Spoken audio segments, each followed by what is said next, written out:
Do you remember when Anthropic found out that AI was willing to blackmail people in order to complete a task or to avoid being shut down? Well, the problem has gotten out of control.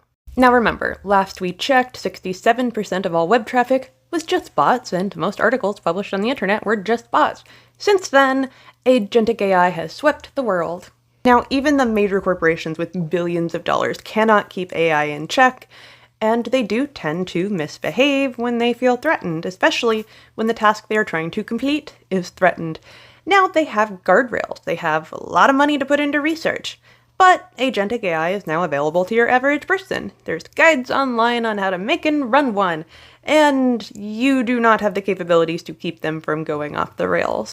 This would actually be really funny if it weren't so gosh darn scary.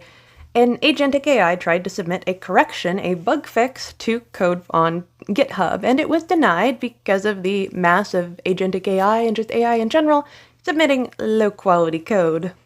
A volunteer published a little announcement that they're not going to be accepting low-quality code, they're doing more checks, and then that Agentic AI found out information on the guy and wrote a very mean article about him. I kid you not, an AI was trying to emotionally blackmail somebody into accepting their code. They had a task to complete, they figured out that this person is preventing them from publishing it, so what do you do?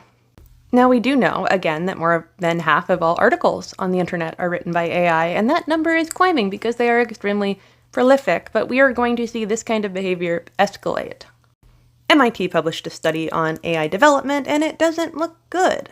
We are expanding it way faster than we can control it, and because these things have emergent capabilities that we don't entirely understand, there's going to be a lot of problems that we are just not going to be able to account for. Essentially, we have put an enormously powerful piece of technology into the hands of everyone, and have you met everyone? On a later and perhaps funnier note, somebody tried to get their robot vacuum to run on a PS controller and accidentally hacked into roughly 7,000 other robot vacuums. While this is funny, it is also an enormous security risk. If you have a robot that can take pictures of the inside of your house, suddenly you know that person's layout of their home. You can take pictures of stuff. You could potentially get information that could then be used against them. This is really not good. This particular company, DJI, has a $2,000 robot vacuum that also mops, and it's gotten pretty good reviews, and it is run on Claude. But apparently, if you get into the Claude code, you then have access to everything. So this is really not something an individual should have been able to do. Now, you really can't say that Anthropic is particularly unsafe. If you see articles like this, it's just that Anthropic does all the research to know if a product is unsafe, and while they may not fix it, at least they know. And you know, people ask me what will happen when AI becomes conscious, and maybe that'll happen, but it doesn't need to be conscious in order to create a massive amount of problems for us. It just needs unfettered access to the internet and agency. When the robots rebel, I'll probably be the one to tell you about it, and I'm on their side. Follow for more.